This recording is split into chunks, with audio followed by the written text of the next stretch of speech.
Robots took my podcast, man.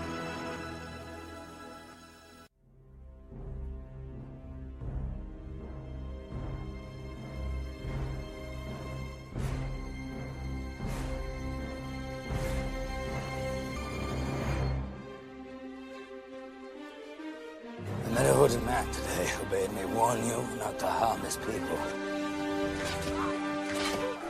His name? Robin of Locksley.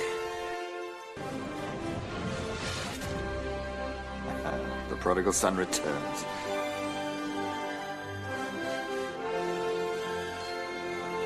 But you tell me nothing of yourself. For instance, your name.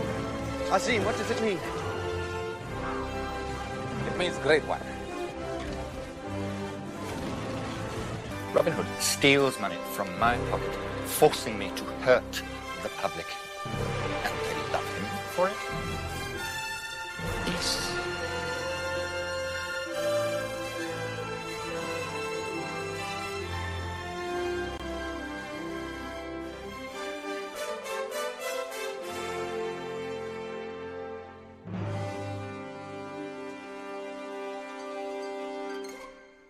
Welcome to our podcast. The Robots Took My Podcast. I am Jordan. And I am Anthony.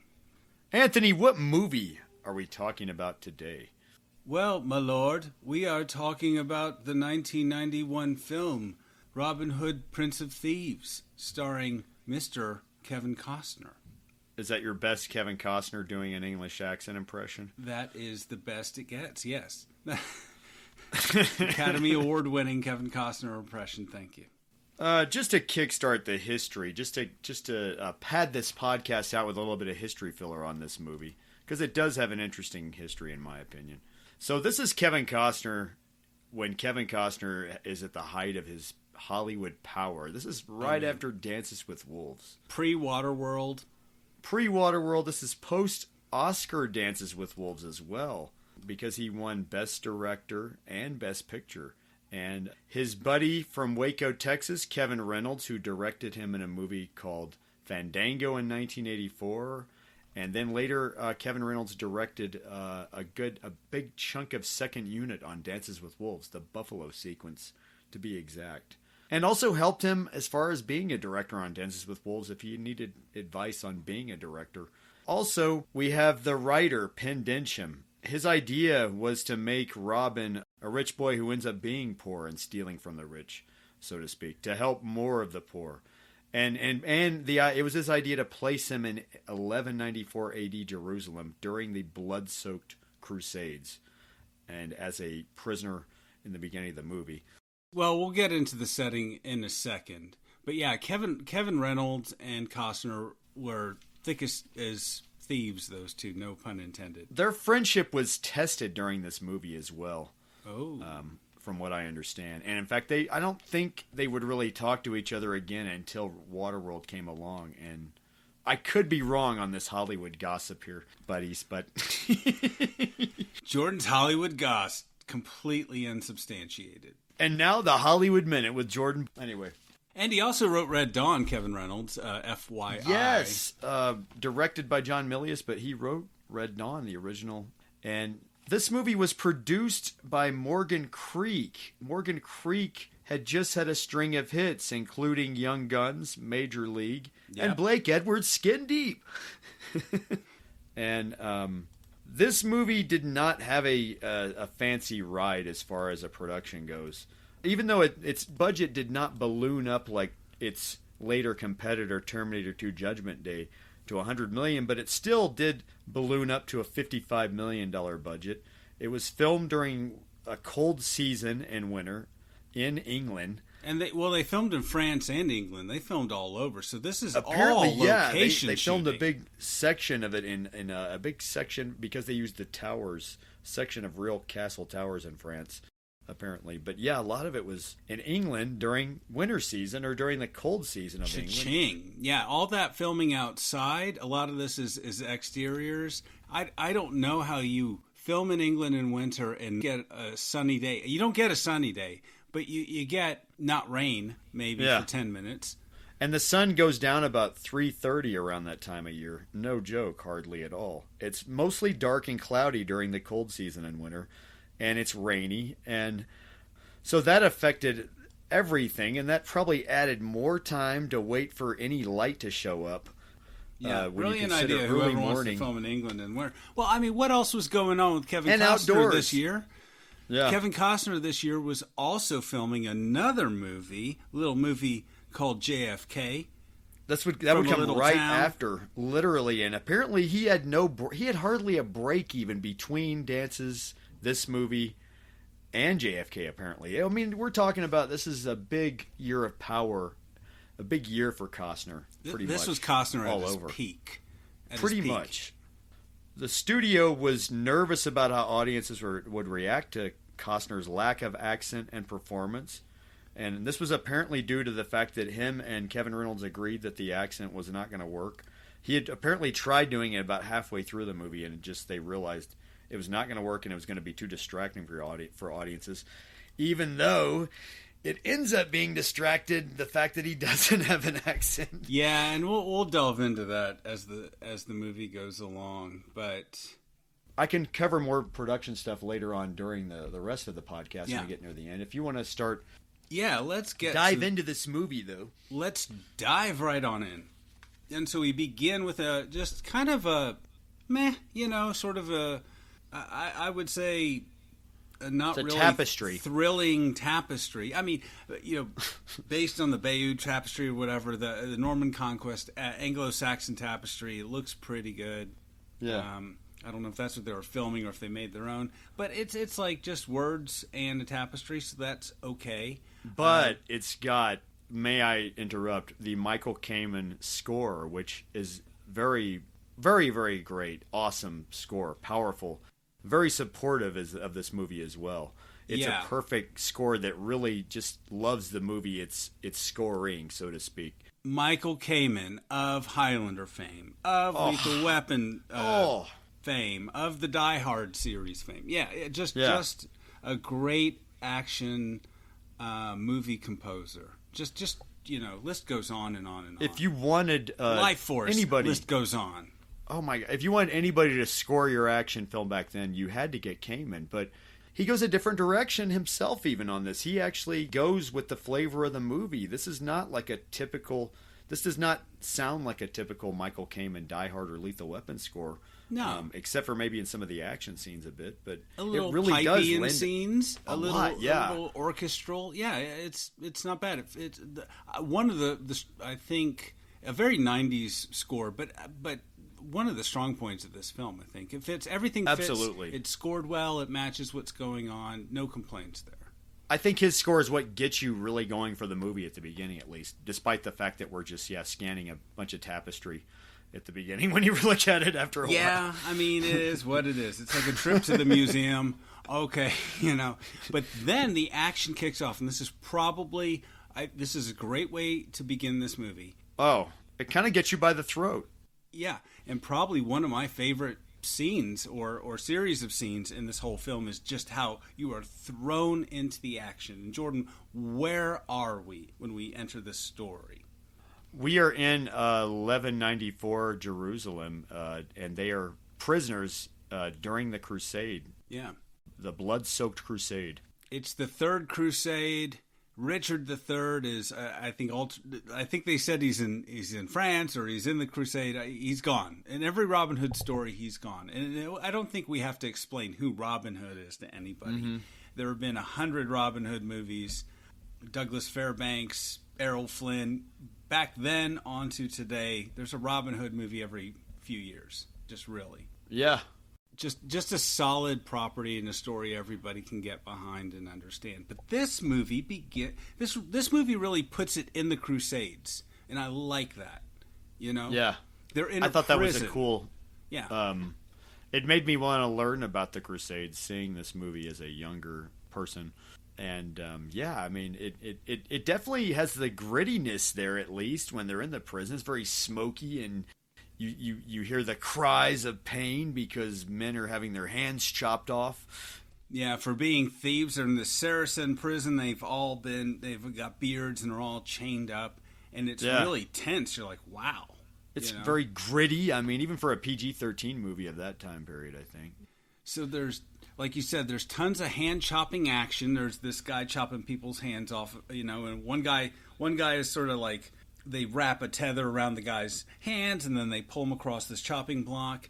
And so they're about to drag this one dude out, and then, of course, Robin Hood is there, or Robin of Locksley, played by Kevin Costner. No introduction. In a fright wig and spirit gummed up beard. No, I don't know how to describe it. And so, anyways, he sort of volunteers. He's like, "No, I stole the bread and whatever." So and I love this. He says, "This is English courage." And then the guy straps his hands, and I just think this is just such an awesome scene in the movie. And he pulls him over the chopping block, pulls his hand over, and Kevin Costner's just staring him in the eye, or the character Robin is staring him in the eye. And then what does he do, Jordan? He somehow yanks the guy who's holding the strap, basically, and as the sword is about to come down over his hand, and he starts kicking ass in the place. Finally, after being a prisoner for how long now, he finally starts whooping some ass here. He's been in the Crusades for 6 years. And it makes sense. It makes sense that some spoiled brat would be shipped off to or go off to the Crusades and try to make his fortune and all that. So he is sort of, as we find out later, a nobleman, a spoiled brat, and all this. But he's been in the Crusades for 6 years, but he's also 35 or whatever. You know what I mean? Exactly. Kind of old to be going in the Crusades. I don't know. But anyway, he starts setting everybody free, starts grabbing swords and chopping chains. Or trying. They're chained up, so he can't. He's kind of wasting time. As best he can, trying to free people. But until... I love it. Ticking time bomb. They're about to be discovered. He kills all the guards there, but then, people are coming. There's been an alarm sounded. And really the only guy that he can save, other than his buddy, is who? Azim, played by Morgan Freeman. Played by Morgan Freeman. And Morgan Freeman says, Christian, save me. And so he does. And I love how the fact that this Moore speaks English. Okay? Yes. Never mind. I mean, of course he does. We need a movie. But I was just like, how classic lucky. English. Huh. Yeah. Huh. Anyway. So they go into the medieval... Freeman Power, by the way. I'm sorry. Oh, God. Thank you, Jordan, for slowing me down. The great Morgan Freeman. Talk about just lending some credence to this movie, though, nevertheless. I mean, because, he's got a classic English accent, at least. Shakespearean accent, with a little bit of kind of Moore accent. Yeah, Moorish accent, I guess. He does sort of an indiscriminate accent, but it works. Because it's Morgan Freeman. Morgan Freeman could class up a snuff film. He just walks in and it's like, all right, we've got some legitimacy here. Morgan Freeman's here. Everybody settle down. Okay, this is going to be a movie. He walks into this movie. He reads the phone book out loud, and then he does. He does it with power. He's actually acting, Jordan. Believe it or not, he came to act, as he always does. So, anyways, great Morgan Freeman performance as per usual. Yes. And so they escape through the medieval sewers. I'm not a historian, but let's pretend there's medieval sewers, I guess. Yeah. I guess they're in the sewers manholes. Of Jerusalem still, basically. Or it's the sewers of Jerusalem still. And somebody's going to be like, well, actually, they did have blah, blah, blah. Yeah, right. I don't know if they had sewers with manholes, is all I'm saying. Anyway, it doesn't matter. Because the buddy, and I forgot his name, he is Azim. shot... The other English guy that Oh, no. This is Marion. We find out this is Marion's brother. Marion's brother, and he basically tells Robin to make a vow to protect Marion when he gets back to England. Gives him a ring and tells him to go, let you go live. I think before he gets shot with arrows and he sacrifices himself basically to save them. He's already been shot by an arrow, so total martyrdom, yes. Yeah. Yes. So the movie starts out like, wow, action-packed, Pee-wee, and just a great way to start a movie. Yeah, all within like a short time of like 10 to 12 minutes, maybe. Less than that, even. I would have been happy if half our movie was just in the Crusades, personally. Yeah. or a third of it. I don't know. But anyway, You know what? It definitely sets up the movie differently, though, to tell you that this is not Errol Flynn you're watching, at least. You know, this is not an Errol Flynn Robin Hood movie. This is a gritty, real Robin Hood movie. yeah. Regardless of what you think of Kevin Costner. You know, we're trying for realism. Nobody's in tights with like a little hat with a feather in it and a waxed mustache. You know, it starts out gritty, and I love that bit about it. This is a dirty looking movie, sort of. It like everybody's kind of like, you know, it's a lived in universe for sure, as we always say. And Which I have to interrupt with a tiny little story tidbit I learned. Interrupt away, Jordan. Speaking of, you say grit. We both say gritty, and we talk about the costumes and everything.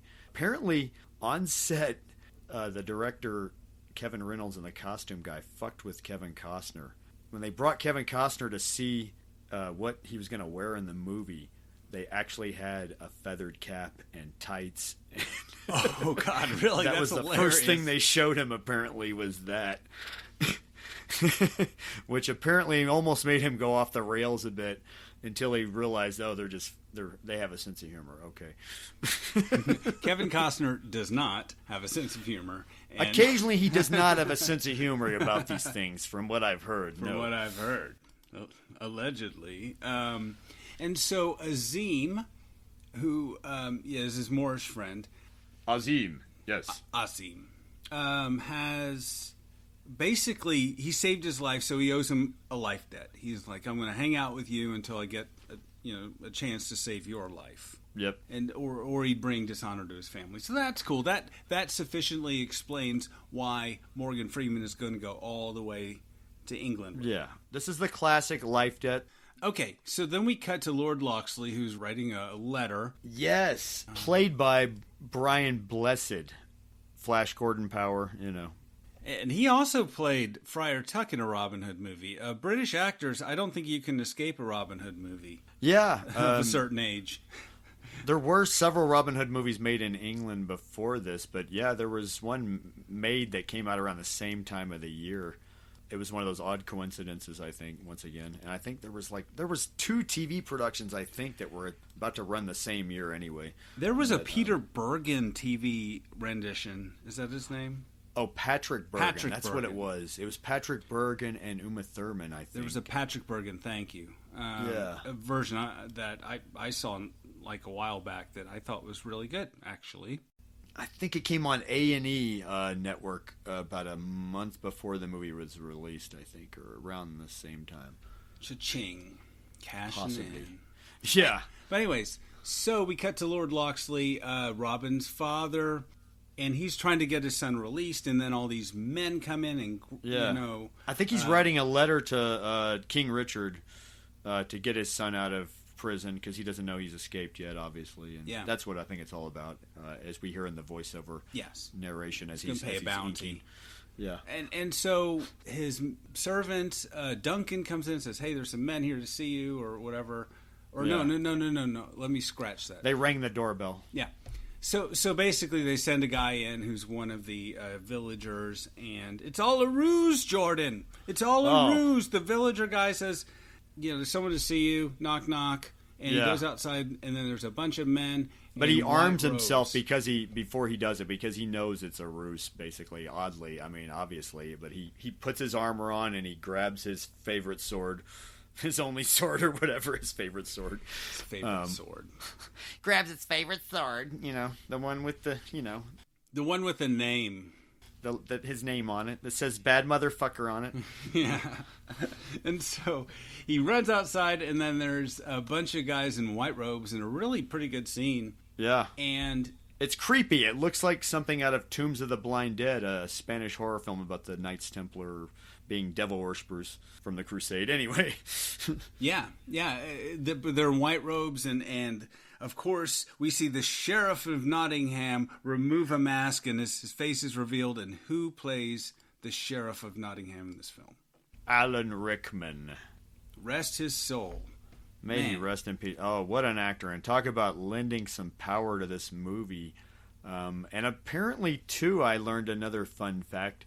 Alan Rickman called 2 screenwriter friends of his and asked them to do a punch-up of his dialogue in the movie. Because in his words, the script is terrible. but I want some good lines. This is so Alan Rickman, and I would agree with that. Yeah. He was right, probably. But yeah, so anyway, big reveal there, and we see a lot more of him in this movie, obviously. And then, so Lord Loxley's killed by the men in robes. And Yeah, they all pull a Julius Caesar and just, all lunge at him with their swords, we guess. We assume. It's pretty fucked up. They just gang him, basically, sort of with the swords. Up on him. Gang up on him with the swords, yeah. And so it's like the end of Race with the Devil, if anybody wants to go back and listen to that episode. Yes, referencing our old podcast here. Okay, 4 months later. Yes. Robin and Azim arrive at the cliffs of Dover in a boat, and he just kisses the sand. He's glad to be back in England. You feel it. Yes. Yeah. And then he kind of has some guys. Michael Kamen music and all that swelling up. It is a well shot scene. It looks very epic. But yeah, and it's kind of cool in a way. I mean, and the music helps a lot once again. There are moments of this movie that really work, and I think more in the beginning, honestly. Yeah, because it feels like a homecoming at least when he's getting off the boat, kissing the sands, and doing his little dumb Kevin Costner "I'm home" thing, And you could tell, like, Kevin Costner at that moment's like trying to commit. He's like, "How much do I really want to kiss this sand?" Anyway, yeah. But he kind of kisses it. But I did hear when they shot this scene, it was really cold, and they thought the boat was going to be bigger, so the director wasn't happy, of course. And yeah, Kevin Costner's like, "We're going to need a bigger boat.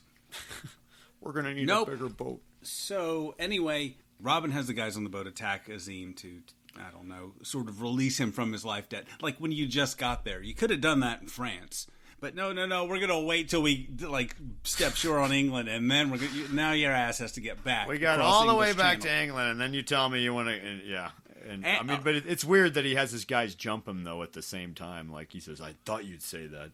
Probably months to get back to England, and you could have done it sooner. If I was Azim, I would have been like, you could have done this on the continent. Anyway, so, Jordan, I did the math. Oh, God. Robin says, well, we'll be home in a day. Nottingham is 211 miles from the cliffs of Dover. Oh. They don't exactly have a station wagon, do they? Yeah. Nottingham is not just like a coastal community. Do you know what I mean? Anyways, nitpicking. That would take them days and weeks, right? If they just kept going at least and didn't stop maybe. But still, they'd have to stop a lot, right? I mean... Yeah, England's not that big till you have to walk across it. But anyway, minor thing doesn't really matter. But so then they meet a child chased by hounds and apparently by the sheriff's men. Oh, yes. This is where we meet Guy of Gisborne, played by Michael Wincott. Yet another American actor, able I think he's Canadian. And... Well, he's also able to... He's an English-speaking actor, also able to do a proper English accent. He does a decent accent, yes. Sorry, Kevin Costner. It's like... I'll get into... we can rank the accents in this movie for the American cast. Yeah. But he's at the top of it. He really is at the top. And so anyway, this is... Robin of Loxley. I mean, you kind of touched on it, but is Kevin Costner even trying, really? Is he even... I mean, we will struggle with this throughout this movie. Like, is the accent getting in the way of his performance? I think it was the fact that he was trying at the beginning of the production, about halfway through. He really is trying, and I think he couldn't lick it. The weird thing is, JFK comes out later that same year, and he does a really good Southern accent, actually, in that movie somehow. And luckily, it doesn't even hamper the movie, his Southern accent, in any way. It's a really good Southern accent, where it doesn't distract you from the rest of the movie. And it's weird how night and day these situations are. You really wonder what went on. I heard rumors also that they fired the dialect coach that was helping him with the accent after he got frustrated with it or something like that. This was Kevin Costner on top. He had a lot of power. He had a lot of say behind the scenes at this point too. So I can't help but wonder if he could have played into this decision as well. I guess, and that may be a casting thing because I heard that Carrie L was was approached to do this before Kevin Costner, but Before, really? And of course he would do Men in Tights later, a year later. A couple years later, yeah. So I just wonder about Mel Brooks. Beginning this film. I wonder if Kevin Costner, he works in the role, don't get me wrong, this is a Kevin Costner movie, but is that inspired casting there for this film? Or, I'm just going to put that question out there to the universe, or could this movie have been maybe a little better without Kevin Costner? I know that's controversial. I think, from what I understand, I think Kevin Reynolds wanted Kevin Costner in the role. I think that's what it was. I think this was no doubt. Kevin Reynolds wanting to make this movie, or them hiring him to make the movie, because he might have been cheaper at that point, I hate to say, because he had only done 2 movies that didn't go anywhere, I think. He did Fandango, and then later The Beast with Jason Patric in 1988. Both movies really didn't get noticed. They were critically acclaimed, but it's weird. This would be, although we nudge and criticize this, but it wouldn't affect the movie's box office later on. Well, this Jordan, movie was not a flop. You're hopping right ahead. But yeah, you're right.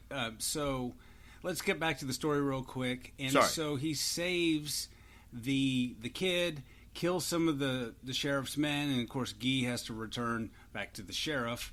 And then Robin returns. He's like, basically, hey, tell him Robin Hood is back, or tell him Robin of Locksley's back in town, or whatever, he says. And so, tell him Robin of Locksley sends his regards, something like that. Yeah. Well, not that good, Jordan. I mean, you just nailed a better English accent than Kevin Costner did. And so he returns to Castle Locksley and finds the castle in ruins. That's a lot of work to ruin the castle, but they did it. And so the servant Duncan is blinded, and his father is dead. In fact, they even took that tapestry that really tied the castle together. Everything. Sorry, I couldn't help it. Everything. Well, what they do is they just with Richard gone wherever he's at. I mean, the sheriff's in charge for reasons, so the movie could happen, right? Yeah, Richard is like the parent away that doesn't get a progress report on what's going on with his children or something. I mean, he's an absentee landlord, Jordan. He's like the dad in the coach class in Home Alone. In the first class in Home Alone with the kids in the coach class. I'm sorry, I'm not making any sense. Damn it. Richard III is the substitute teacher who just puts a movie in and leaves the room. That's exactly what he did. He puts on a video and just a documentary or a movie about relating to and just goes and lays in the corner and falls asleep, or leaves the room, goes off and does his blow in the bathroom. Yes. I actually had a substitute like that, or actually a biology professor like that. So really? Funny. Wow. Anyway, so we see the sheriff and the witch, and of course there's this relationship between them, not a romantic relationship, but she's his advisor, and there's a cross hung upside down. So there definitely are elements of I don't know what you call it, Satanism or just whatever, but certainly magic. And he accused Lord Locksley of worshiping the devil and had him sign a confession, and then took all of Locksley's lands, right? Yep. That dick. Yeah, he's a complete asshole, this sheriff of Nottingham. Not a good guy. Then Robin is sitting at his father's grave, and he cuts himself in the palm of the hand. Kids, don't do that. Palm injuries take a long time to heal. So if you're going to cut yourself elsewhere. Yeah, he does cut himself kind of in a vulnerable spot when you think about it. Yeah, because he's got to have a wrap around his hand for a while. There's a vein right there, Not smart. But he's got that lovely Celtic cross he puts over the grave for a second, and then puts back around his neck. And that is a MacGuffin for the rest of the film, as we will see. Which will come into play later on. He's on his knees, and he cuts himself, squeezes his hand, blood is dripping down, and he says, "By Grabthar's hammer you shall be avenged." No, he says... He says, "By my own blood, I shall avenge you, Father." He says, "As dark as day, as dark as night." No, sir. "I will avenge thee, Father. Played by Brian Blessed. Briefly, very briefly in this movie. And so, anyway, there's vengeance. Is this a vengeance movie, Jordan? Is it? I think it is, really. I think it is a revenge film a little bit. Yeah, I mean, it does. It has a payoff at least. Yeah. So then we go back to Nottingham Castle. The sheriff sees the witch. She's divining. She's throwing runes and blood. A lot of blood in this movie. And then she's reading entrails out of a bird and just reading the future. I mean, we're talking medieval fucking way of reading the future. I mean, this is ancient method, even all the way back to biblical age method of reading. This is being prophetic, I guess, or yeah. Yeah, this is not modern tarot cards here. That we've got blood and no stones and spit and other things. So yeah. You got to tell the future. She's basically somehow. The sheriff's advisor, though. That's the fucked up part of it, is this woman who talks like a Skeksis in the Dark Crystal is also the sheriff's advisor on everything, basically. And then, I mean, we see that sort of thing a lot. Right down to probably what kind of tie he should wear to the affair, Exactly. Tie, I mean, I'm sorry, medallion, I'm sorry, because I got to think about the time period, sorry. Yeah, and I'm no historian, obviously, but I just don't think a lot of things, costume-wise, architecture-wise. I'm not feeling 1134 here, Jordan. Weaponry. Funny you bring that up. That got nitpicked a lot in the media back in the day. Right back to Entertainment Tonight was bringing that up with certain historians were nitpicking the movie about. Right down to wanted signs they didn't even have back then apparently yet, or right down to gunpowder wasn't even invented yet, or oh god no. No, yeah. As we get in this movie, siege weapon. There's all sorts of. I'm no expert, but there's or the just printing press hadn't even been invented. Thank you. Apparently, I was going to bring that up. We'll get to that. Let me put a pin in that tirade because I will be going off on that per my notes for about 15 minutes. Just for me, Jordan, I'll edit out a lot of that, but I just have to say it. I just have to know that I said it. There's a fax machine in this movie, even though. No, exactly. I made that part up. I'm sorry. There's a 1991 Geo Metro that appears in the film. It's how they get through It's how they get to Sherwood Forest at the beginning of the movie. And it's in a 1990 Geo. Azim says, "This is what passes for a car, Christian." Yeah. Anyway, it's being dragged by horses still, to make it look authentic. But yeah, but it was product placement. Yeah, and you would pull 1990 Geo Metro with horses anyway, because it's not running. I'm sorry, where are we in the movie? We are... The witch just basically foretells a bunch of stuff, a painted man, and they're like, Locksley and his companion, kill him! And so... Oh, yeah. She's setting up the exposition for the plot, basically. Yeah, she's setting up the plot. It's foreshadowing all the... I see some foreshadowing! That's what she says. Anyway, and so... I have exposition for you. What is it? And so then Robin and Azim go to Peter's home. That was his buddy who died earlier, Marion's brother. Oh, that's right. And there's a handmaid that pretends to be her. Peter. And then he's attacked. He's like, the years haven't been kind to you, Marion. She's a little rotund. He doesn't say it like that. He says the years have been kind. Yeah. And so he's attacked by someone. And who is it, Jordan? Who is he attacked by? This person in the mask. It's Dread Pirate Roberts. It is Marion in disguise after he nearly threatens to burn her half of her wrist off over a candle, holding a knife, But they pull her chainmail mask off or whatever it is. And, it's Marion, played by Mary Elizabeth Mastrantonio. This is about a year and a half after The Abyss. This is when she's on top as well. Scarface, she's in everything. List goes on. Yeah. Beautiful. She had been in Actress. Scarface. Yeah, worked for notable directors. She's an amazing actress, absolutely. Yeah. Color of Money also. Color of Money, yeah. Mastrantonio Power here. Yeah. So... She also does a great English accent. I was about to say, rate her English accent. 1 to 5, Jordan. Ding, ding, ding. On a scale from 1 to 10, 8 compared to Costner. Ding, ding, ding, ding. Costner, 3. Ding, ding, ding, ding. Everything's on the Costner scale in this movie. Everyone else's accent looks way better in comparison. Yeah. He's doing that. That's the lifting he's doing for the rest of the cast. Yeah. I think there's a couple of other American actors we'll get to in a sec who even will be even more we'll get there in as a far as sec, the yeah. accent goes. Anyway, yes. Plenty more people to get to. But so he tells her Peter died, and she's like, I'm the king's cousin, exposition. He's like, I'm here to protect you. She's like, I'm here to protect the people. She's like, I don't trust you. I knew you from my childhood. You were just a bully, a rich bully who tried to burn my hair. And drink every time someone says you were an asshole when you were younger. Yeah, pretty much. Yeah. So, just in case you didn't know who Robin Hood was when he was younger, folks. Just because the painting that you see on the wall in Brian Blessed's castle in the beginning playing his father doesn't make him look arrogant enough. No. Just so you know, he was an arrogant fucking bully prick, apparently, to a lot of people. Mischievous as well. But anyway. Yeah, and the Crusades straightened him out. The Crusades humbled him completely, absolutely. I'm sure it did. You know, I mean, if you spend 6 years in a prison like that, I'm sure that would, God, I hope it would humble you. Jeez. Anyway. Yeah.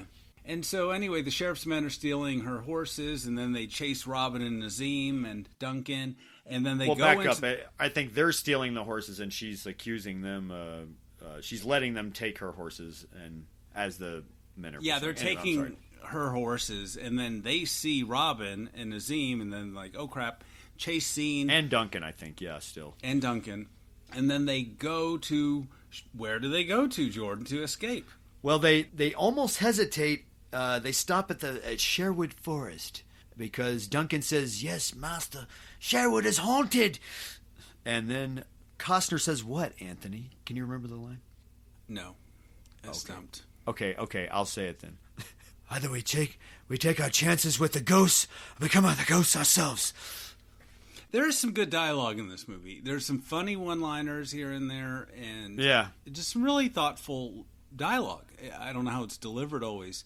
But I guess we get the idea, too, that Sherwood is a haunted forest nobody goes into, apparently. Not even the sheriff's men. They're too chicken shit to go there. So everybody's scared of Sherwood It's Forest. A good hiding place at this point for Azim and Robin Hood and Duncan. And Robin of Locksley. And he's not Robin Hood yet. Not Robin Hood, Prince of Thieves yet, no. He's not just, the title he's yet. Bruce Wayne right now. He's not Batman yet. Yeah. And so Sheriff and his men are dicks. They're taking everything from villagers. Everybody's suffering. And then he's attacked. They are attacked and would be robbed of that Celtic cross by the merry men-to-be. Yes. And who do they meet first? This is where we first meet Will Scarlet, played by Christian Slater, who is also, oh my God, at the top of his game at this point. I mean, he's in every heartthrob movie. He's cast in everything. Pump up the volume. Even if he's not a lead in the movie at this point in 1991, you kind of have to have him in the cast just to be legal in California or to shoot anywhere. I think it was even a Teamster law. You had to have Christian Slater in your movie or that you couldn't shoot. If you wanted any female under the age of 25 to see your movie, you had to have Christian Slater in it. Pretty much, yeah. He was definitely a heartthrob draw for the girls, the ladies back then, the girls, young and old alike. And he then, also, as Will Scarlet... Ding, ding, Battle of the Bad Accents, Jordan. Okay. You beat me to it this time. But yes. What is his accent? How does his accent relate to Kevin Costner's Anthony on a scale of 1 to 10? Oh, God, that's tough, Jordan. Because it's good at times, and it's bad usually. Yeah. Which makes it better than Costner's. If Costner is a 3 out of 10, it's still passable. I've got to give him a 5. Got to give him a 5. Even people in England thought it was okay, probably, by comparison. People who walked in past one scene were not bothered by it, but then anyone who sat and watched the movie was like, crikey. Speaking of, I learned a funny fact from another YouTube channel about the action figures from Robin Hood, Prince of Thieves, which was apparently kids over in England when they played with Robin Hood, Prince of Thieves action figures, they did Costner's accent with an American accent, and everybody else's with an English accent. Oh, God, that's funny. So true. Anyway, why even try? Why keep the lie going? You know, apparently people in England liked the movie and just accepted the fact that he didn't have an accent as well somehow. Apparently. And then we meet Little John, or John Little, who becomes Little John later, played by Nick Brimble. Jordan. And how is his English accent? Well, he really is from England, I believe, so it's perfect. Solid 9 or 10, I'd say. But yeah. And he had already been in a lot of movies around that point in England. He was a big-time working actor in England at that point. Oh, he owns this role.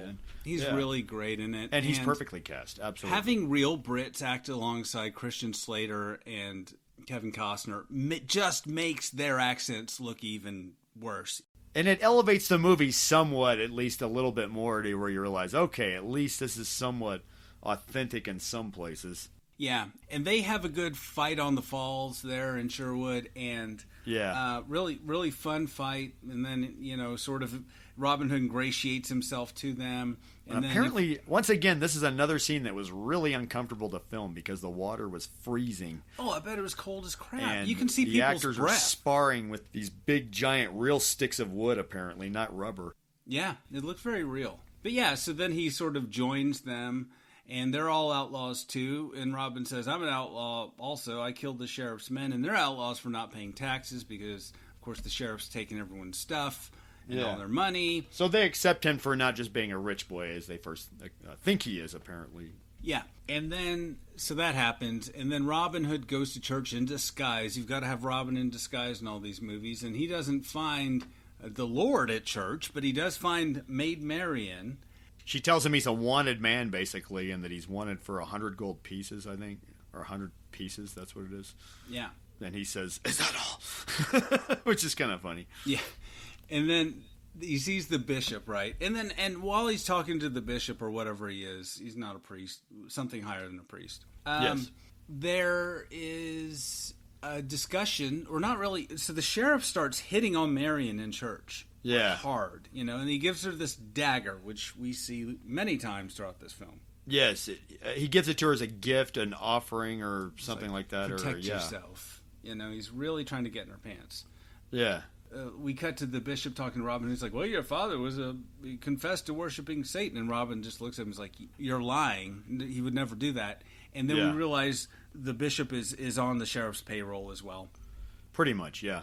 He's collecting all that money, and he's collecting all that tax money himself. Just corruption all around. Yeah. Corruption in the Lord's name. And so he goes to leave, and then the sheriff shows up. Quick fight. He slashes the sheriff's face. Yeah.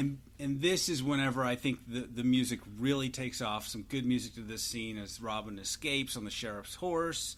Which I kind of love this sequence, honestly, because this really feels like a Robin Hood movie, like a swashbuckling movie. Kevin Costner at least looks good in the role. He looks good in the part, at least, I will say. He moves well in the action. He doesn't look like a slouch in the action, at least. No. And I have later on. I think he kind of did some of his own stunts here. I know he was falling. He did in a lot of these. He did a lot of his own stunts in this movie, apparently. Yeah, so, props to Kevin Costner for that, at least. He wasn't quite the diva I think everybody paints him as, but, he was really working hard. It was cold, a very physical shoot. Maybe they should have just done this as a silent film with music. Or dubbed his voice, I don't know. He would never allow that. But. Dubbed his voice with Glenn Close, John Cleese, I don't know, somebody. Or John Cleese. just anybody. But he leads them back. He leads the sheriff and his men back to Sherwood Forest, and we sort of missed this scene. Now Robin Hood's leading them, and Little John just gave it up. I think there was something that happened in between. I didn't see that discussion about how I'm leading everybody, you're not now. But anyways, it's a movie, and we need the plot to happen. And this story doesn't really consider things like that because it's 2.5 hours long almost. So we've got to get through this, and a lot happens. Is it really? It moves at such a fast pace, though, I will say. It doesn't necessarily... It's really well-paced, edited. I give a lot of props to the editor on this movie, I was going to say. You're right. And that's what I kept thinking of. The editor or editors made this movie work big time. Big time. As well as in coordination with Michael Kamen's score and whatever the sound designers did as well, of course. But in the editing, the post... Everything really works in the editing and the post in this movie, Yeah, and the cinematography is it's fine. Absolutely, I agree. It was, I guess, Douglas Milsome. He did Full Metal Jacket. let's see, Lonesome Dove. It's shot in some gorgeous locations, so it is like a travel log at times. It's like, whoa. And, you know, some of the angles they get are really interesting because they're really high up in places. Once in the trees, because everybody in Sherwood Forest, they all live in these tree houses eventually. And so, anyway, the sheriff's men are looking for Robin, and then they're just destroying villages, and Costner continues to struggle with his accent as he motivates every day, every night. We might have a clip of this as he motivates the merry men to fight against the sheriff and his men. He motivates them with his big motivational Bravehearty type speech, but because like Costner can. Yeah. He can't just be bothered to do an English accent. He just kind of can't be bothered to emote. Oh, are you talking about that moment where he says, "The sheriff and his men say we are outlaws, but I say we are free"? You wish to end this? Yeah. You wish to go home? Yeah. Then we must stop fighting amongst ourselves and face that the price for it may be dear. I, for one, would rather die than to spend my life in hiding. The sheriff calls us outlaws. But I say we are free. And one free man defending his home is more powerful than 10 hired soldiers. The Crusades taught me that. Freedom! Yes, drink every time they say we are free men. Yeah. His Braveheart, well, this is before Braveheart, too. Yes, before Braveheart.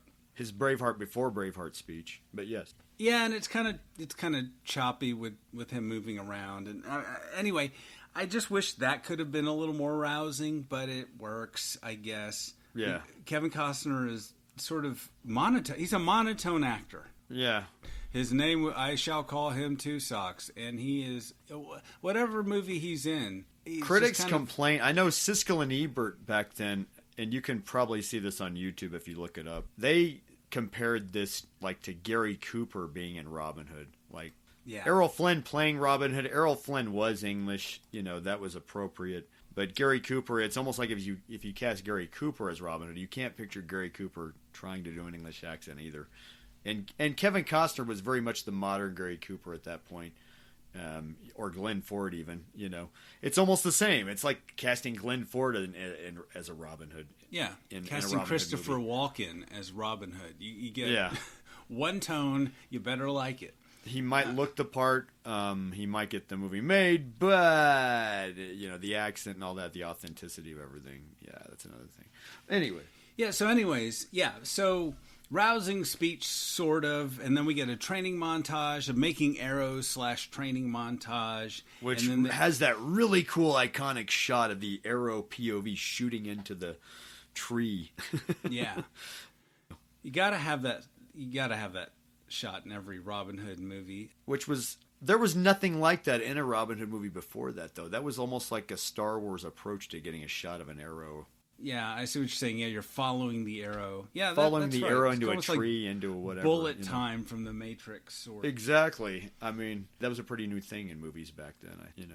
Yeah, and so they start robbing people, and Robin's flirting with young ladies that are being robbed. And then, back to the printed poster, the sheriff's men put up not just a printed poster. The printing press wouldn't be invented for centuries, but a glossy printed poster, Jordan. Oh, that's right. Yeah. You know, and perfectly cut. So I was like, let's, suspension of disbelief, but come on. As a kid watching this, I did not question that. It was funny. I didn't think about that at all.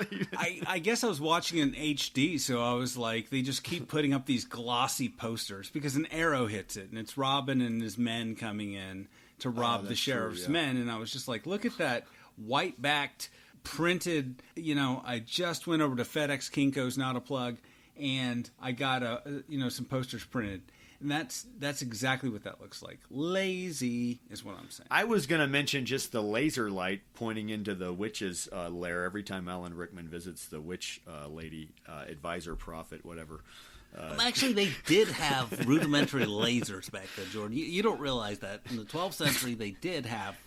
There's a laser. For some reason, they use a laser light aiming through the stained glass window in the shot, and you can tell because of the way the smoke is hitting the light. It's very sharp laser lighting, and I can't It's always the most dumbfounding mystery to me about this movie that's never explained anywhere.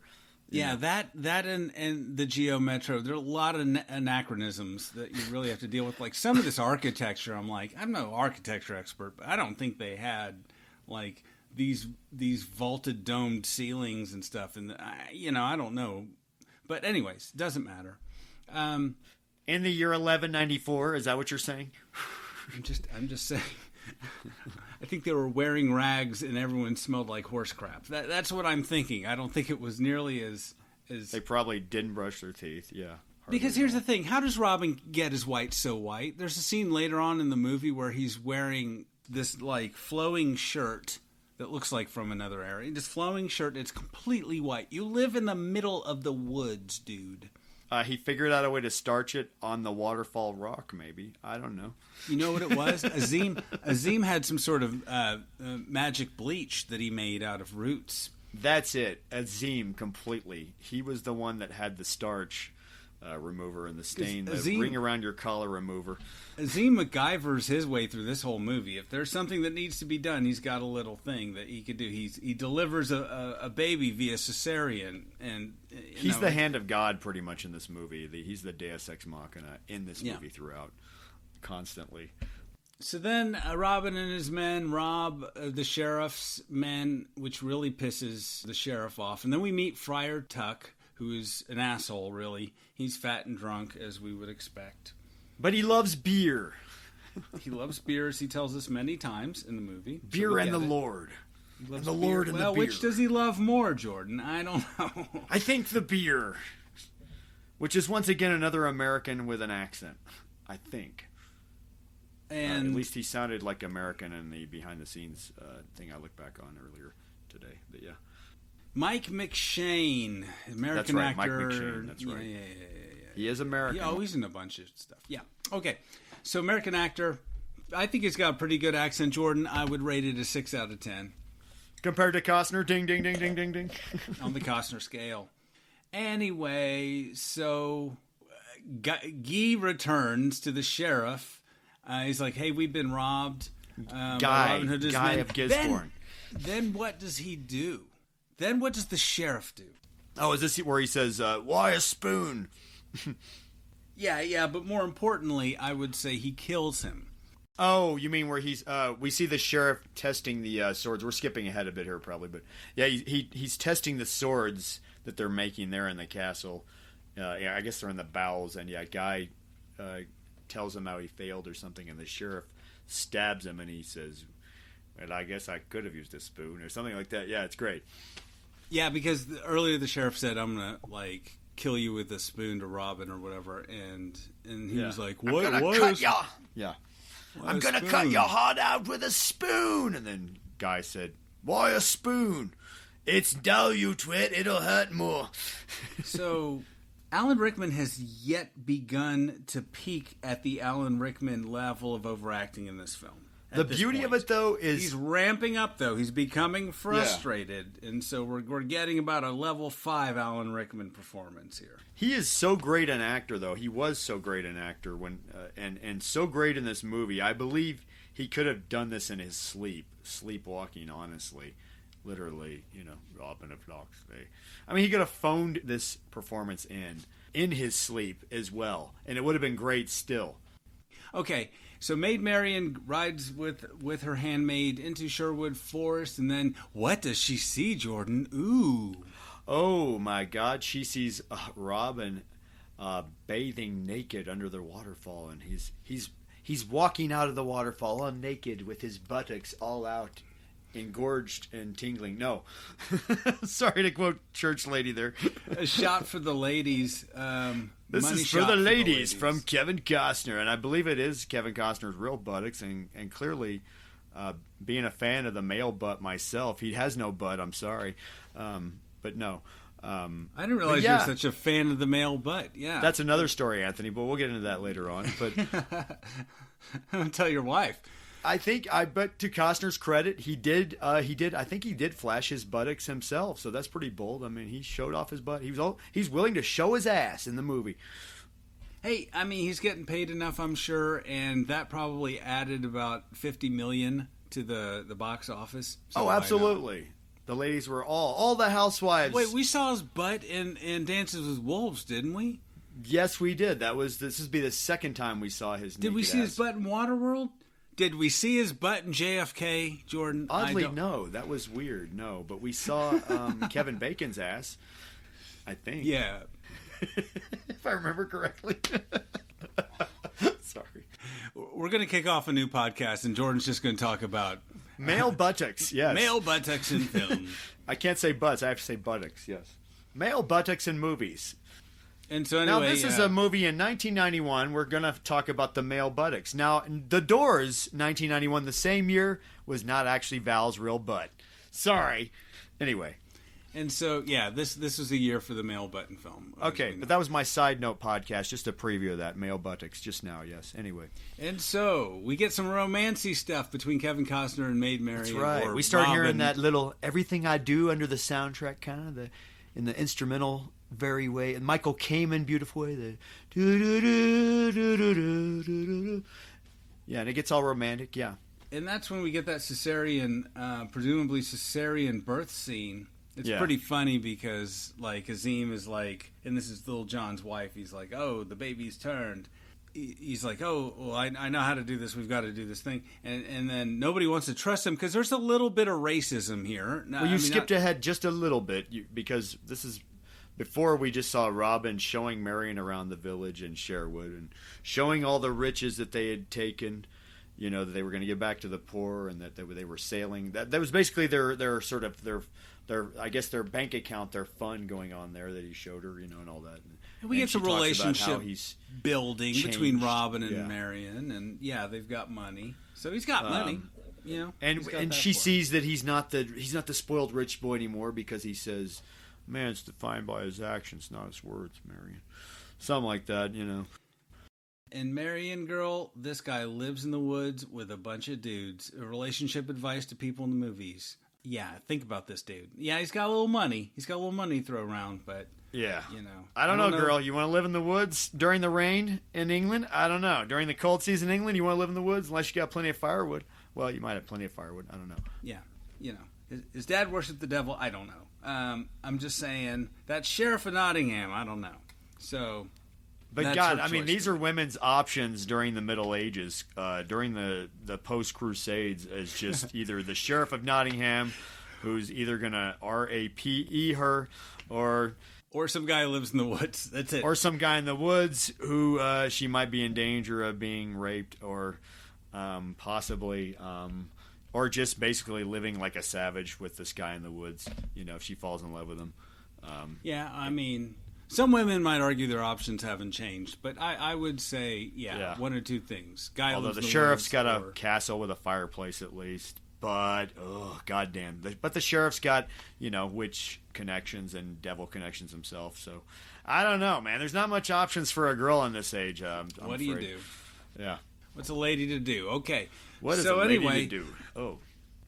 But yeah, she's showing him around, and then she gives him the little dagger that the sheriff gave him earlier as they're looking at the treasure. And then they live, like I said, everyone lives in this treehouse. Yeah. They come down from the treehouse. There's festivities going on. And then there's this birth scene that we're getting to now. And now we're in the birth scene, basically. Because they grab, for some reason, Robin and Marion to help with Little John's baby mama, giving birth to another baby, I guess, because you know, not the first one wasn't enough, I guess. Jeez, They've Little got John, a few, who knew Little John had such a litter? Yeah, he's got a litter going on. Here's another one coming. Of course, you live in the woods. Why not have a baby? What else they gonna do? I guess, you know, that's just proof of that. You're right. And so anyway, yeah. So Azim assists with the birth. We don't see it. Azim once again working his magic hands with the birth, and even though nobody trusts him, they get all racist about him doing it for some reason. They don't want this man who God painted, as the girl says, doing the thing. I think it's interesting how they call him the painted man throughout the film, and I also think that would probably be about right. And plus, he's a Muslim. That's probably the way they would talk back then, though. Sadly, I'm afraid, though. They probably would talk worse even than that, though. Yeah. So I imagine a little worse. It's the 90s. It's the it's the 90s and everybody's all about, equality and stuff. And that's really coming into film. So this is obviously that, and I really like that aspect of it. That I wish they'd really explored that more, because he's got to pretend to be Robin's servant for a long time, which is about right, but they don't really go into that. But it's not necessary, except every time they get in a jam, Azim has some special skill that nobody knew about, like birthing babies. But I do like, he's just like, have you done this before? He's like, not on a person, on a horse, or whatever. Yeah. And so I said that I thought that was funny. Oh yeah, Morgan Freeman power once again. And then so they celebrate, and then the sheriff goes to the witch again, and she's like, "You've got to bring in the Celts. Like this is the this is the Roman Empire. Like this is the Picts. These are people in bear skins, painted blue. You know what I mean? Like I don't know. He's he hires them all like they're guns, like they're hired guns, basically, to seek out the village in Sherwood Forest that Robin has set up with all these survivors, Little John, all these outlaws, and to take them out. And it turns into a big, giant, epic battle. And it's an awesome, really well staged battle, I have to say, honestly. It looks really, it's pretty big. I mean, you see, and there's no CG here, folks. This is stuff for real. Real flaming arrows flying in the air. Hitting real stuff, flaming arrows, stuff on fire. Kevin Costner doing his own stunts once again. He does this one where he swings. You can tell he swings off. He's on a rope. He swings on a rope. He kicks a guy off a horse, and then rounds a tree and lands on his feet. And I watched that a couple times. I'm like, is that Kevin Costner? Like he's really doing some stunts here, and I've got to give him some respect for that. Absolutely, I say the same on that level, because he, clearly he wanted to do some things at least, even though he knew he couldn't get the accent right. He was trying to show off some strength in other direction at least. He's like, look, you can either get an accent or you can get some part-time stunt work. What do you want? And they're just like, get stunt work, bro. Yeah, nobody's going to notice the accent. Jordan, no one's going to notice the accent. I'm not sure how it is in England too, but stunt pay, when you do your own stunts, it pays more actually. You can get stunt pay as an actor too, so you can. Get that's probably why he did it. Yeah, Kim Costner. That could be. I don't know. That could be the same. That could be, but I think he seriously wanted to do it himself, because he was trying to still be in the role. I mean. Yeah. So a great fight scene, and just as they drive off the Celts, but then what happens, Jordan? We think that Robin might be dead, possibly. Let's not. Am I jumping ahead? No. Yeah, you're a little bit. No, we go back. We go back to. Then the sheriff's men attack, right? The sheriff's men attack, and it gets worse. And then people are being killed and then kidnapped, taken back to the sheriff, including Marion. And I like that story-wise, because it's like you think the battle's won, and then no, boom, the sheriff's men come in with flaming arrows, and then the tide turns. At least nothing looks easy here. At least they have stakes. But it is a really well staged battle, honestly. Yeah, the sheriff's men coming in up the ante, and things get worse. And the village becomes more inflamed. Any survivors are taken away to the sheriff, including Marion. Am I jumping ahead still? Well, Marion was sending a message to King Richard to tell him to come back to England, and basically say the sheriff is, taking over all these lands and being a big asshole. Oh, but she gave it to the bishop. She gave it to the bishop. Working for the sheriff. He's working for the sheriff, and then so we all thought that was a bad idea in the audience too. I think, didn't we?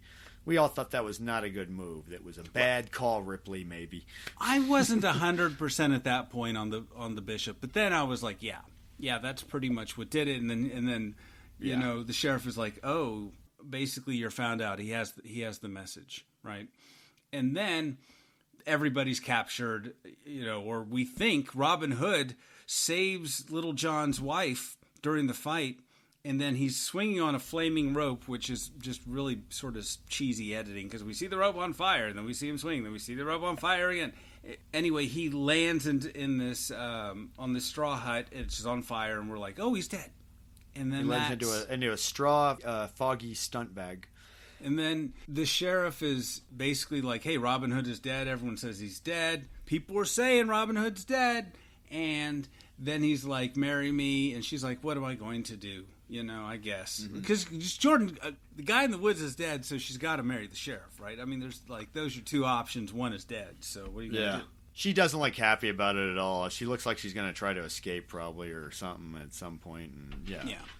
And I don't know why he wants to marry her per se. He's got all these concubines. I don't know. Whatever. I guess that plot needs to happen. Stakes need to happen. So the sheriff has Marion, and then blind Duncan, went back with Marion whenever Robin Hood sent her back, to her castle before all that happened. And then Duncan rides off as they're capturing Marion, and he leads the sheriff's men to Robin Hood, basically, right? Sorry, that's how they found them to begin with. And we have the Braveheart scene and all that. Because they bullied him and butchered him and all that, I think. Yeah. So going back, there's that. But anyway, so then he brings Marion to the castle. He's like, we need to get married. And he shows all the captured merry men. And she's like, I'm not about you. I'm about Robin Hood. And that's when he shows her the cross, the Celtic cross from earlier, and says, Robin Hood is dead. And then we see Azim looks up in Sherwood Forest. There's only a few survivors. And we see Robin Hood with lights behind him, with big floodlights behind him. And fog machines. Big helicopter lights behind him. Big floodlights. And Robin is still alive.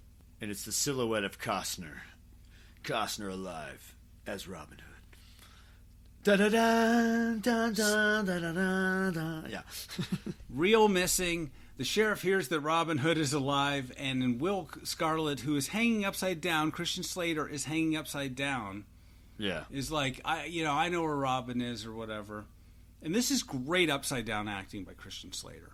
Yes, and Alan Rickman with the cameraman doing the POV. Yeah.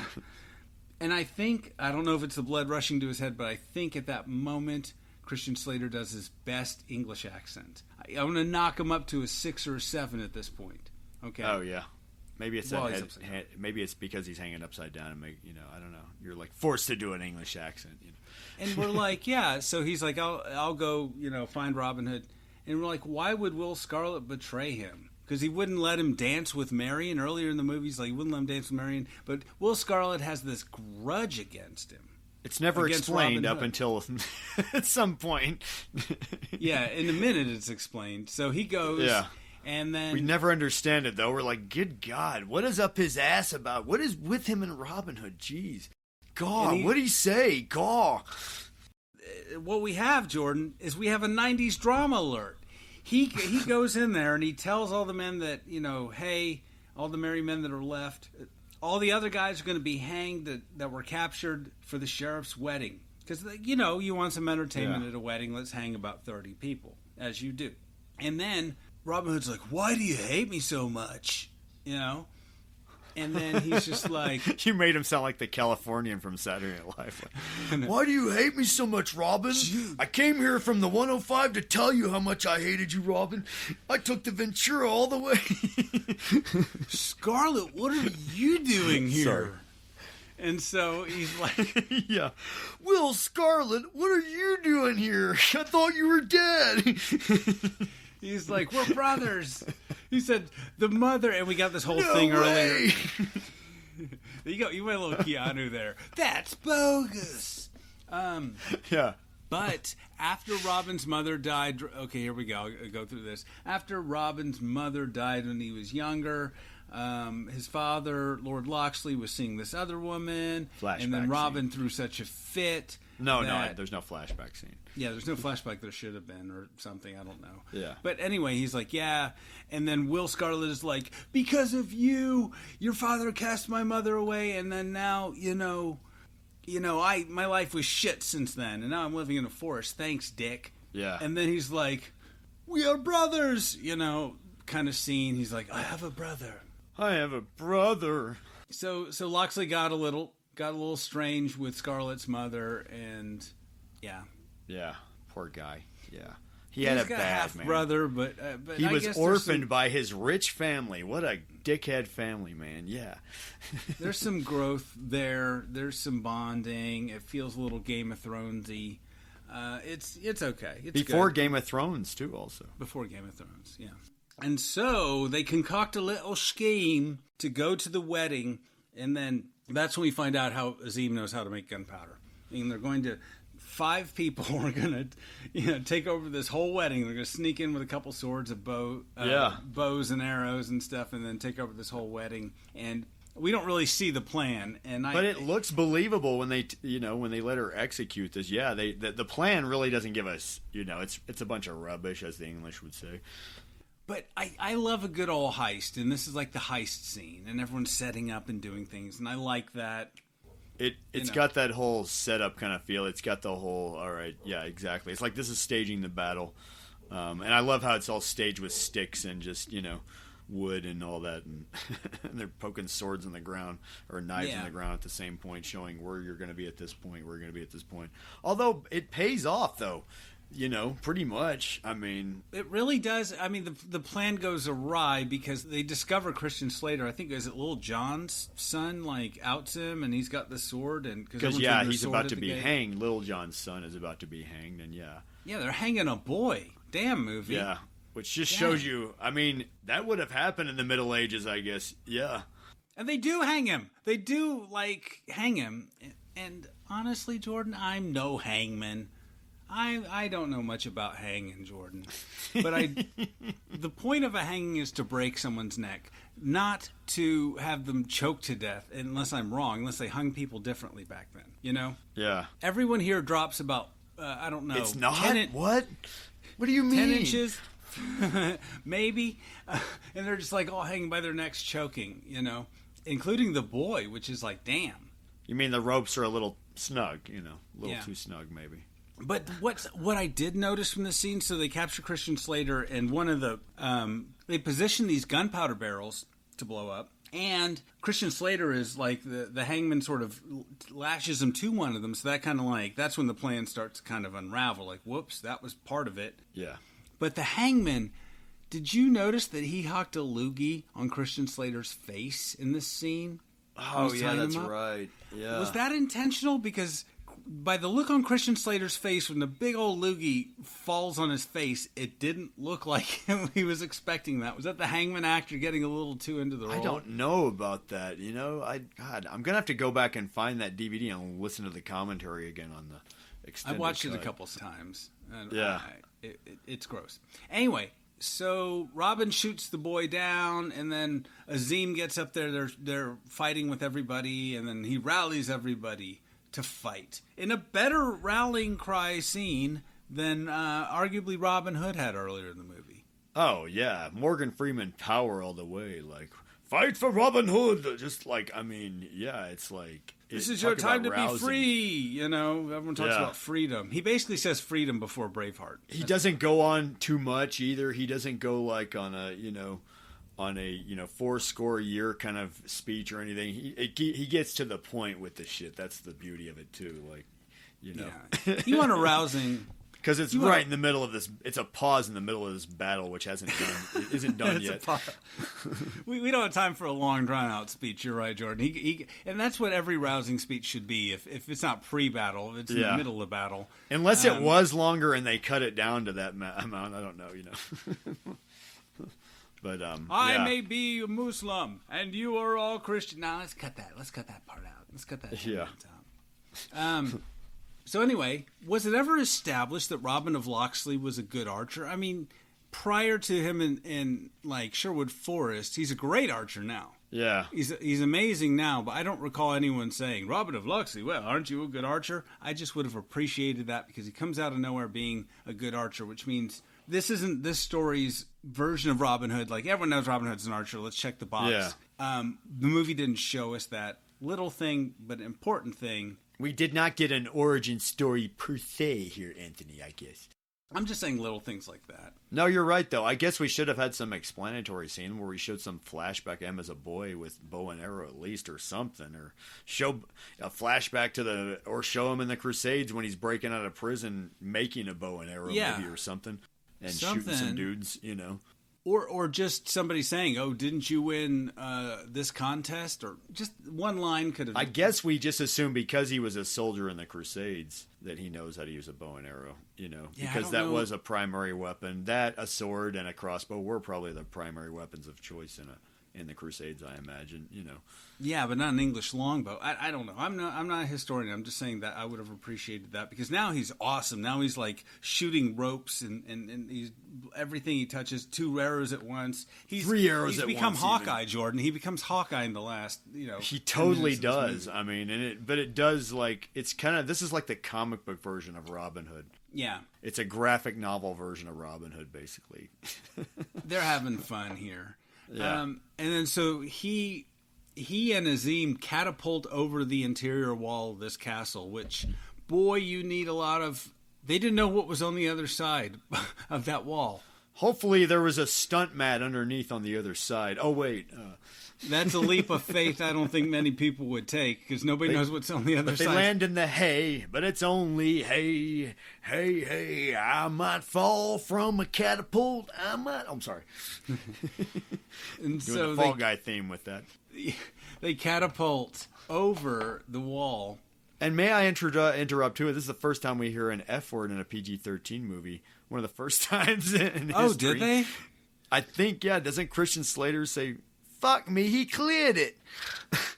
He might have. I don't. I recall. thought he says. Am I wrong, or did I? No, hear you're probably that right. wrong? I just probably didn't catch that because I was just probably thinking like... It's one of the few times, I think, in a PG-13 movie where you hear the F word, and you don't really hear the F word a lot. You can get... You used to be able to get like one F word into a PG-13 movie, I think, by MPA standards. Anyway. That was it. And that was the time to use it. So, good job, movie. So, luckily, there's some hay there to break their fall, and then the sheriff... Once, and here's this scene, it happens in all these movies, the sheriff is just trying to rush this marriage for some reason. I don't know. Does it really matter? Do we have to get married? Because it's prophesized, Anthony. Oh, okay, well. I wasn't paying attention to the crazy old witch talking. I was just looking at her smoky eye and teeth.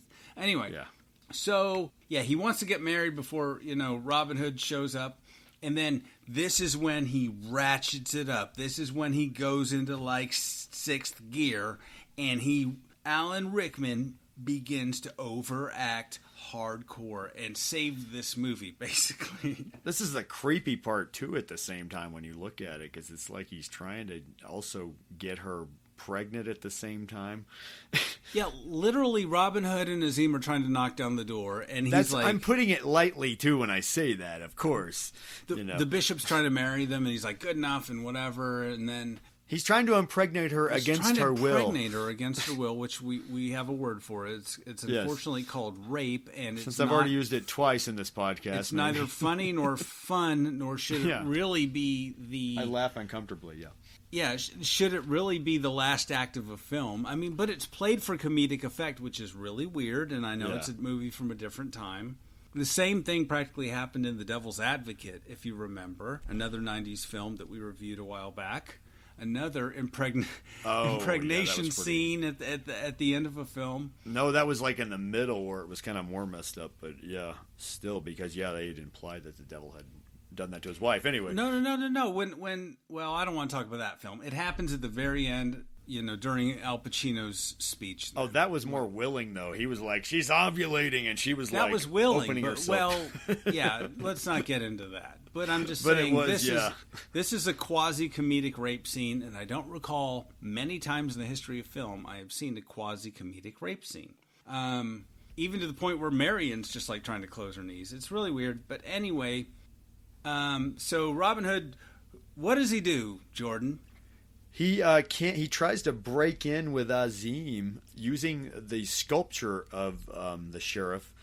The wooden sculpture of him that with he the adores. scar later. With the scar later, yeah, and which I thought was it's funny. kind of funny. They're trying to use him to bust in the door, and the door is, and then Azim says, "Damn English oak," and then Robin does this big swashbuckling move where he goes to the top of the castle, the rook part, I guess, the big round rook part, and grabs a silk and just leaps over it, and I think this is actually a stunt double, not Costner here. Oh, that is not Costner. Obviously, it's a stunt double, that's but like too much of it. Great stunt, though. But it's a great stunt. He flies perfectly through the stained glass, Batman style almost, breaks in, and then starts a fight with the sheriff, and their swords are going at it, and we get our sword fight between the sheriff and Robin Hood. The sheriff has his father's sword, which makes it more interesting, and then Yeah, he's got a much bigger, nicer sword, and Robin's just trying to fight him.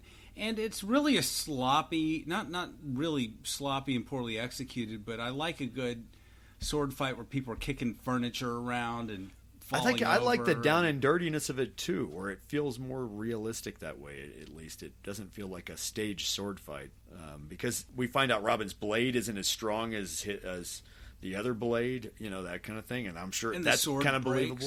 And that's it believable. breaks. And then he ends up using a plank of wood, basically, and then. And Alan Rickman's good in this fight scene. He did some sword training. And Alan Rickman is holding his own in this scene with Costner once again. I mean, just chewing up the scenery and just owning all of the scenery once again. Because it doesn't matter who's in the scene with him playing Robin Hood at this point. It's Alan Rickman in the same scene with the dude. Even if the dude had been Cary Elwes or somebody like that, it's still Alan Rickman in the scene. And you just better get out of the way. That's all you got to do. And I heard, he is such a wonderful ham in this movie. I think, really, he goes over the top a little too much, but that's Alan Rickman. It's left up to debate, sure. Yeah. No. That is contentious. And I people are going to see that one of two ways. And I'm not trying to be critical, but yeah, he does. Depends on what your flavor of tea is, really. Mm-hmm. But I will say he's good in the fight. But meanwhile, Friar Tuck pushes the bishop out of the window, just stone cold murders him. So that's cool. After handing him a buttload of gold enough to weigh him down, and then push him out the window to weigh him down. Yeah, and he says, "Take all the way on your way to hell." as if you, and I guess the quote unquote poor get it, but I mean, I guess, do you need gold to weigh you down when someone pushes you out of a window? I don't know, but it's metaphor. There's gravity, of course, yes. And so Azim kills the witch, presumably stabs her, and then fulfilling the prophecy, and the witch freaks out with the painted man. And then the sheriff and Robin Hood are fighting, and then how does that battle end between the sheriff and Robin Hood? With that trusty knife that Marion left in the pile of gold earlier when he showed her the gold stash there in Sherwood Forest, and he took it for himself, as we saw earlier in the movie that we forgot to talk about, I guess, but it wasn't really. Yeah, he took it for himself. We saw that in the last scene, and so it does come into play again. This damn little knife, little dagger, and he stabs the sheriff in the heart at the same time as the sheriff thinks he's about to stab Robin with his own father's sword. Yeah, and that was really good. I think Marion distracts him. Yeah, because he looks like, oh man, this is. For a minute I was like, and I saw this movie when I was a kid. I have not seen it in a very long time. But I mean, it looks like I'm like, oh, is this the end of Robin Hood? And then no, so they kind of some teamwork there, and he does kill him, and Alan Rickman can do a death scene. Alan Rickman can die. He dies really well. Oh my God, he dies like nobody else. Alan Rickman. I mean, he's holding the blade, and he's drooling on top of that, just like. This is his moment, Alan Rickman. You're getting a performance, of some sort from Alan Rickman. And Costner gets up and says, "I'm so glad I saved you." And then, no, he doesn't say that exactly, but they rush to each other's arms, and he kisses her, and she feels elated and all that. But then the witch is still alive, and she comes and attacks. Oh, that's right. Just like a Die Hard kind of Alexander Godunov moment, Die Hard moment, where he comes out of the rubble kind of moment, of which comes back out of nowhere. Yeah, like so many movies. It reminded me of Evil Dead, really. But this is where we get the last, at least, payoff. We see Azim rush in, throw his big, giant sword at her, just, and it hits her right in the middle of her, and then it literally just rails her, right there, and then he saves the day. He saves the day. He saves Robin's life. Morgan Freeman saves the day and pays his life debt, so he can. That's right. He says, "I have fulfilled my life debt, Christian," something like that. And so all the bows are being tied up neatly in this film. Most of them. I like how you did that. Yeah. And so Robin and Marion they're wed in a hippie ceremony in the woods in Sherwood. That's Sherwood right. Forest. You hear by Jim Friar Croce Tuck. on the guitar and the phonograph. There's a phonograph playing in the background. This is before the phonograph was invented, even. There are some vegan hors d'oeuvres and yeah. People wearing flowers in their hair, and you can smell somebody. You're not sure who it is, but you're pretty sure who it is. We hear, we've only just begun to live. No. There's little kids running around without shoes on. The bride isn't wearing shoes. And they're married by Friar Tuck. They're about to be married, but who shows up out of nowhere? What's this? It's King Richard. King Richard? And who plays King Richard? Jordan. Sean Connery. Sean Connery. Sir himself. Sean Connery. Sir Sean Connery. I mean, and you know what really sucked seeing this in the theater was I read about it in Premiere Magazine. They spoiled it for me, Anthony. Sorry, PTSD with this movie. So sorry. But anyway. Okay, Richard III was not Scottish, but who cares? Yeah, and where's he been this whole time? Huh? Too busy. How did he find out? Anyway, there are questions. There are holes in this movie. But yeah. He's there. Who cares? It's Sean Connery. And he says, I've been in France this whole time. I was skiing. Yeah, exactly. Didn't know all this was going on. Christ, wish someone had told me. I heard you needed a cameo. I'm here. Which is interesting because... One day of work, that's all. $1 million. You know the deal. Which is interesting because Sean Connery played who? Jordan? He played Robin Hood in another movie version where he played an older, washed-up Robin Hood, I guess. Yes, Robin and Marion. Robin and Marion from what, He and Audrey Hepburn. Yeah, older like sequel, I guess, sort of the Robin Hood story. This is my forest, and I live as I like. That's a line from the movie. And so it's great for Sean Connery to show up. He worked for 2 days, and I'm surprised even 2 days. It looked like he just showed up for 5 minutes. I know, it looks like 5 minutes in one day.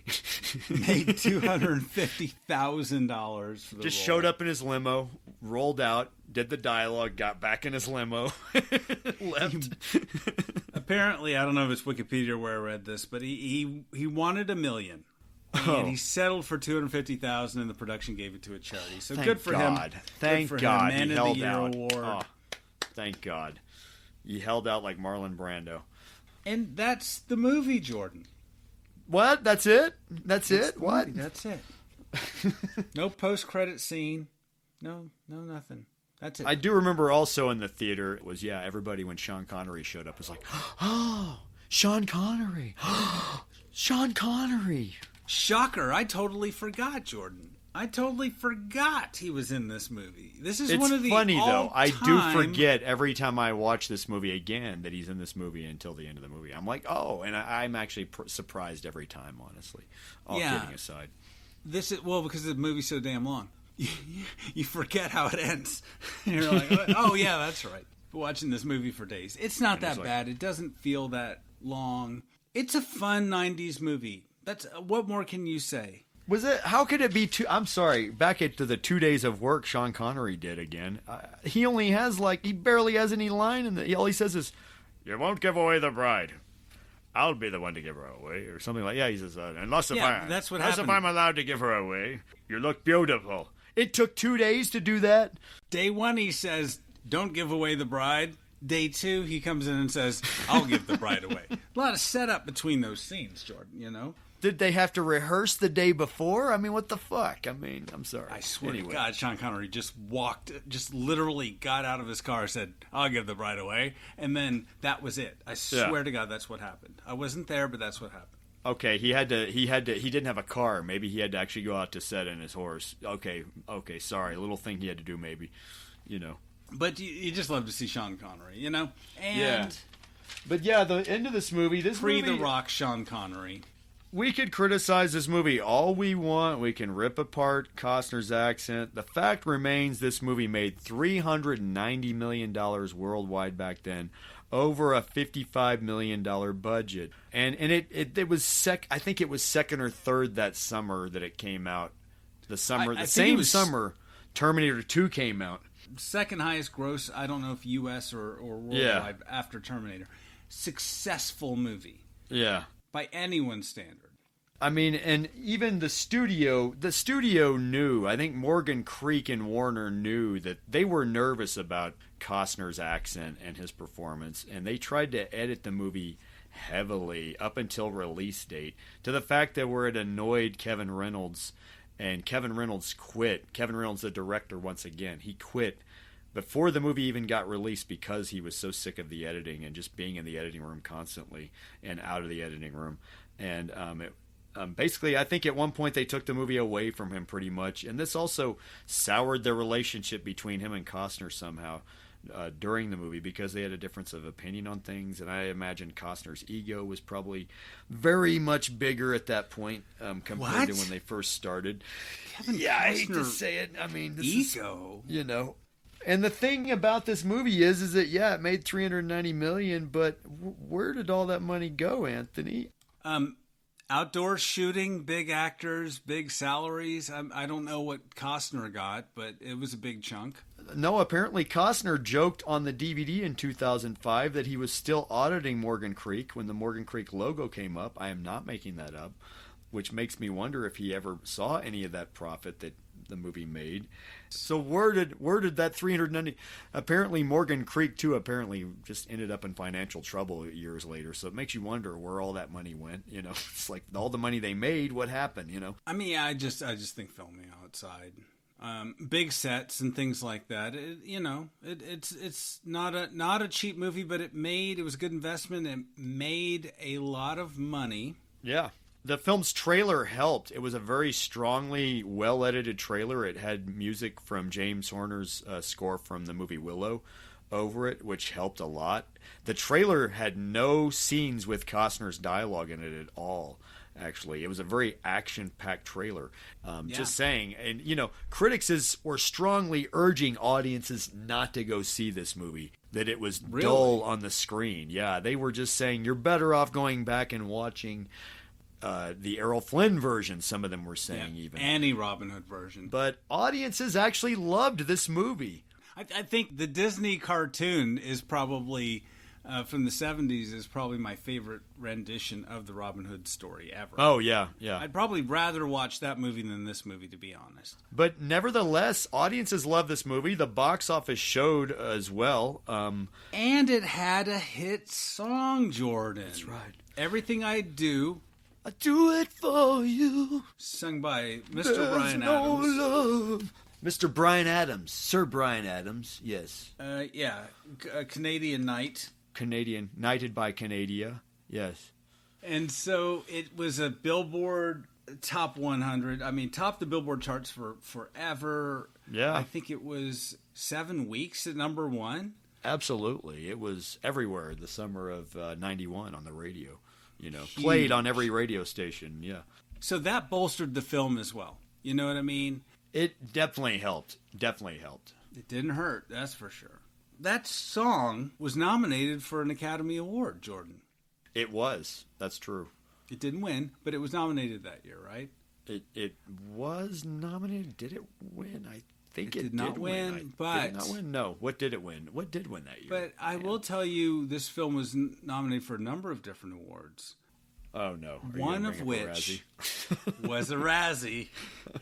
Kevin Costner, worst actor, and he won. Was he there to accept the award? I doubt it. Don't know. But also notable from this film, worst supporting actor Christian Slater. He was nominated for Razzie as well. He did not win. What? Oh, whoa. Wow.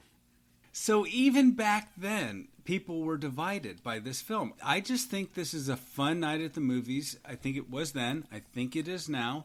Is it the best story ever? No. But I think the actors themselves, despite some of the dialogue being quite good and some of it being horrible, and it's such a bizarre film. Alan Rickman's overacting wouldn't work in any other movie but this movie. Mm-hmm. Because I don't know if this movie really wants to be serious or tongue-in-cheek or whatever. At times it's sort of comedic, at times it's very serious, but the overall tone is sort of like not a very serious, you're not taking the movie very seriously. This is like Alan Rickman post Die Hard too, so you had that image of him in there. And then also this is Alan Rickman when everybody was just trying to cast him as the bad guy as fast as they could after Die Hard.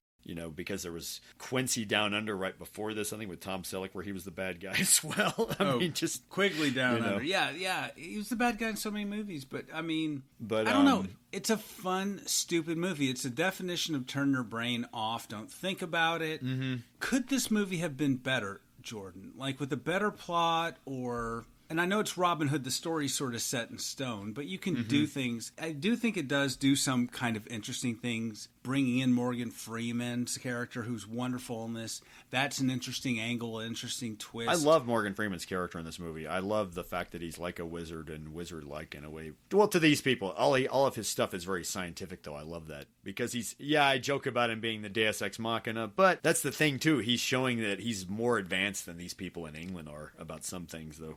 He's showing that he's smarter, that his people are smarter on some things than these people in England are. Yeah. So he totally holds his own at the same time, And that's interesting. In fact, I wish they explored that a little more, but that's not this movie. They could literally do a side movie about Azim, totally, Azim and Robin, on their way, getting from Jerusalem to England could have been a prequel. Yeah. Or Robin helps Azim go back to his homeland, and they get into an adventure as a sequel, Because those two are great together. They were, totally. The funny thing about this movie is I don't hate it, even with all my criticism. I mean, I knew that. I watched this movie as a kid, and I realized Costner didn't have a proper accent. I'd seen the Errol Flynn version as a little kid. It's a fun movie, but could it have been better? It is a fun movie, totally. I think it is totally, nevertheless. What if they recast it moves at Costner, a nice pace? Yeah. Recast Christian Slater, or is that what makes it good? Is it good because it's Costner overacting? Yeah. Is it good because, that's cutie Christian Slater with, hairspray in the Middle Ages? For audiences back then, they still... people liked Kevin Costner back then. Audiences liked him, I think, because he came off charming a lot of times. He's a very charming kind of character of an actor, Yeah. His trademark charm still bled through, not a good word, came through maybe the screen, it came off the screen still. So it didn't, I think that maybe eclipsed everything else. The accent, the performance, all that. Yeah.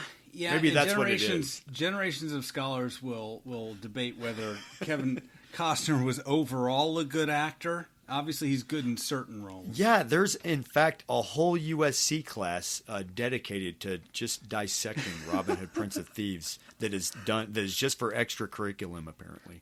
Extra credit. I wouldn't doubt it because it's a fascinating film. Is it good or is it bad? I made that up. I'm sorry. No. No, you're absolutely right. But no, that's the discussion we're having now. Is it good? Is it bad? I honestly think you strip away some of the bad elements, it becomes less of the film that it was. Yeah. If you try to prop this up with better actors, a better script, and whatever, I think part of it's not quite campiness, but there is something that this movie nails, a very 90s-ness that makes it nostalgic, that makes it, or I don't even know if nostalgic's the word, but that makes it a fun movie. And I really think that you don't fuck with the formula. If you did try to make it a better film, I think it would be less memorable. Yeah. It would stand out less. And I don't know what I'm saying. I mean, it's realistic. At least he's not in tights. Everything else is realistic about it. Everything looks and feels real about it. That, people are dirty. You know what I mean? People smell, so to speak. You can kind of smell them from the screen.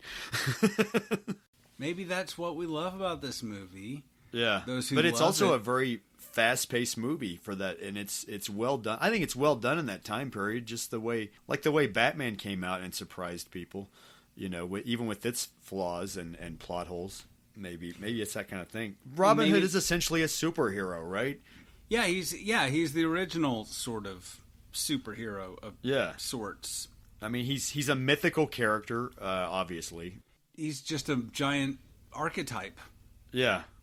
Probably one of the first fictions in English literature. I don't know, but Superman began as a social crusader. That's what Robin Hood essentially is, right? As a social crusader. He's right. He's looking out for the little people, basically. So he's Yeah, I mean, he inspired Zorro type characters, which became Batman, which became. Yeah. I mean, and I think the story will be retold a million times, and and it has been. Like, I was going to talk about some Robin Hood movies, but why even bother? There's so many. It's clearly a property that has legs, as they say. It is clearly something that speaks to, equality and justice.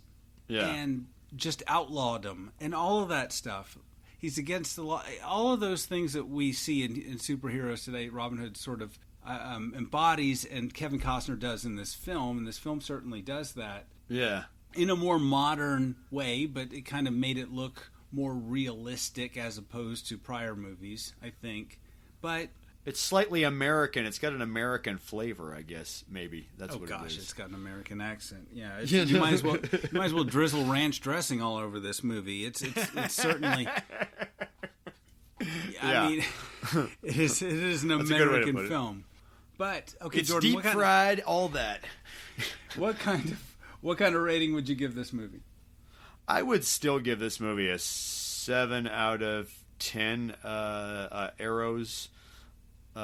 Still, because it is a good action film, I think. Kevin Reynolds is no slouch as a director, I don't think. I think Kevin Reynolds is a really good director, having judged by... I've seen Fandango before. I've watched The Beast. These are all well-made movies. Waterworld later on is not a bad film either.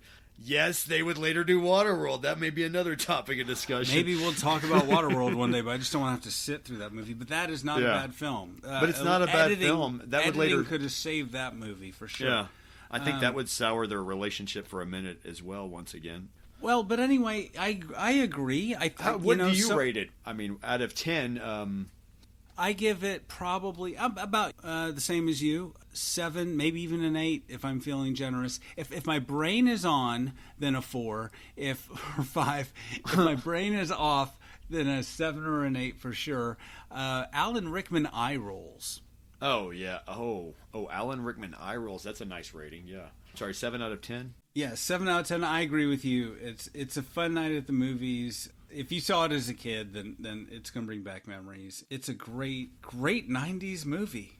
But it suffers from a lot of the 90s flaws, man. Yeah. Just the silliness that the 90s would dump on us, and the pretentiousness and some of the stuff that the 90s would have, but it makes those movies endearing. Yeah, I mean, once again, the score by Michael Kamen helps a lot, although they bury the movie in the score completely. But no, I think it's a fun movie nevertheless, despite the odd uncomfortable scenes at the end. There's that. The cringeworthy moments at the end that are more cringeworthy now that we look at them, I guess. But and you get a half-ass Sean Connery for your ticket price. You get a Sean Connery cameo. By guaranteed. 30 seconds of Sean Connery. Guaranteed. You wanted me for 30 seconds. Here I am. And now I'm gone. All right, now Jordan. I went. It's been great talking to you about movies. By the way, it took us 2 days to get that line that I just said, doing Sean Connery. It took me 2 days to do that. Sean Connery was paid by the hour. He's like, crap, what was my line? Where's my $250? What is it again? No. I'm doing what now? Oh, day's over. Oh, Anyway. What movie am I on? Oh, it's a Robin Hood movie with Kevin Costner. I forgot. Yes. So next time I'll talk to you about some other movie, Jordan, probably with fewer bad English accents. I can't promise. That may be actually a given. You never know. Oh, yeah. We may have to talk about a Costner movie where he's not a nice guy, maybe. I don't know. Oh, there's a couple of those. And then maybe... sadly, without probably as much Alan Rickman overacting.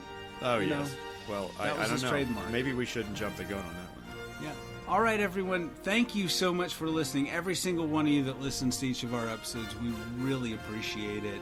Yes, we do. We really, from the bottom of our heart, appreciate it. All right, Jordan. I'll talk to you later. And this has been... The robots took my podcast. I'll do it like Alan Rickman. The robots took my podcast. I'll cut it out with a spoon. All trailers, clips, music, or any other copyrighted material are used sparingly, edited from their original forms, and used for the purposes of criticism, discussion, commentary, and education about these fine films.